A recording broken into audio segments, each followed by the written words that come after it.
This morning on my way to church for our month of prayer, I'm out here every morning at 5:30. It's the time I'm supposed to be here, but there's a runner in our neighborhood.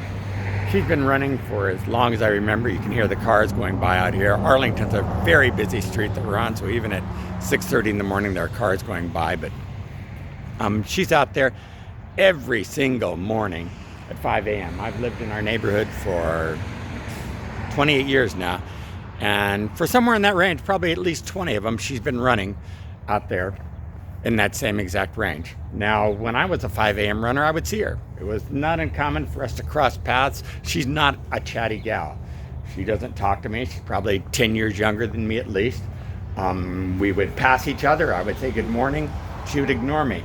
I'm one of those guys who is picky about the kind of running shoes I wear. I take time to notice what I'm putting on in morning running clothes. I kid you not, in the 20 years I've probably been watching her run, I don't think she's changed what she wears to run in at all. She runs in sweatpants. She runs in, it looks like those kind of little Keds that kids wore when we were all in junior high school, girls wore when we were in junior high school. Very simple. She's slow. She's probably a 12-minute mile, 11-minute mile runner. But she is dependable as Big Ben. I mean, she is out there every morning at 5 a.m. So when I'm coming down to the church, which is a 9-mile drive for me, when I'm coming down here for prayer in the month of February, I can tell whether or not I'm on time by how far she is and how close she is to my house by coming up the hill. And today I looked at it and I thought, oh man, I'm going to be 5 minutes late at least by where she's at. And I thought about the type of discipline that it takes to keep a running schedule like that. Now, I know it because I've done it. But probably for the last 5 or 10 years of my life, even when I'm running faithfully, I run kind of when I want to. If I'm not feeling good, I take days off. When I used to push through things when I was hurting, no, not so much. I think, yeah, let your old body heal. She's out there every morning, 5 a.m., running. Now, I don't know when, because her body has to hurt just like everybody else's body. She has to be tempted to eat other things just like everybody else. She has to go there, but somehow she sticks through to her disciplines. Always impresses me. Not flashy, not fast. I've never seen her in race clothes. I've never seen her in any kind of branded clothes. But moving, running, going every morning.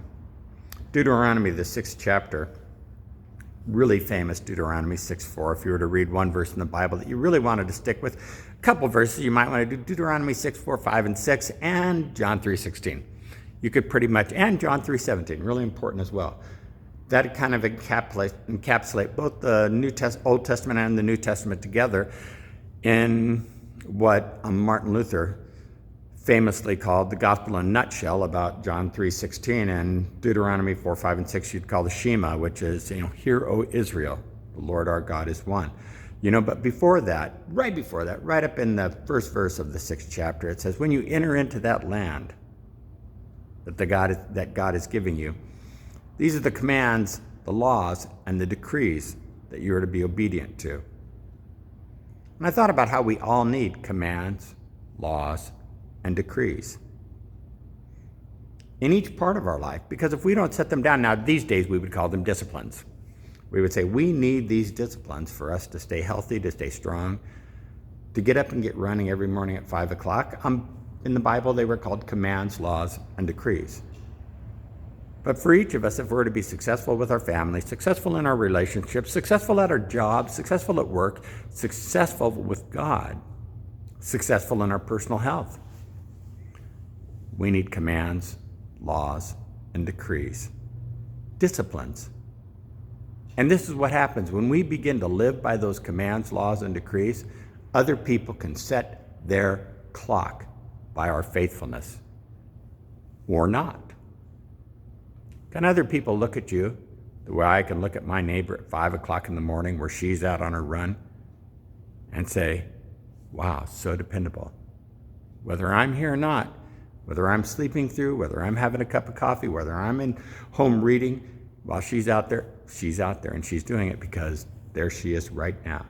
Now, I doubt seriously that the only time she runs is in the month of February when this is my month of prayer. I doubt she sets her clock for the month of February so that when I'm out here driving to church every morning, she knows that, oh, these 28 years he's been driving back and forth on this. She's out there all the time because I know when I'm running at 5, I'll pass her. She's not going to smile. She's not going to say hi. I assume she recognizes me like I recognize her. But I'm going to have the opportunity to see her witness of sticking with her command, her law, her decree. What do you stick with in your disciplines today? See, because when we set disciplines, when we're entering to that land of milk and honey, which is what God said to the people of Israel, "Hear, O Israel, the Lord your God is one. Remember these things as you go into this land of wealth." We have a land of wealth to go into, a place that we're created to be miraculous in. And if you want to lead a miraculous life instead of a mediocre life, we need to stick to some disciplines in our life. Why not take a few moments today to write down some of your disciplines? If you don't have any, go to Deuteronomy, the 6th chapter. Read them. Go over them again. Go to John, the 3rd chapter. Read them. Go over some again. Invest them in your heart, in your life. Remember what it is that God has given you. Embrace it, and then begin to love it and live it out on a daily basis and say, how can I apply this to my life today? And maybe the best way you can apply it by beginning 5 o'clock in the morning, getting up again. Doesn't hurt me. Maybe the best way you can begin it just by being nicer to people. Maybe the best way you can begin it by rebuilding some broken relationships. The best way we can begin it is by saying, I don't want to be mediocre. I want to be miraculous. Be the miracle today. Have a fantastic day. God bless you in everything you say and do.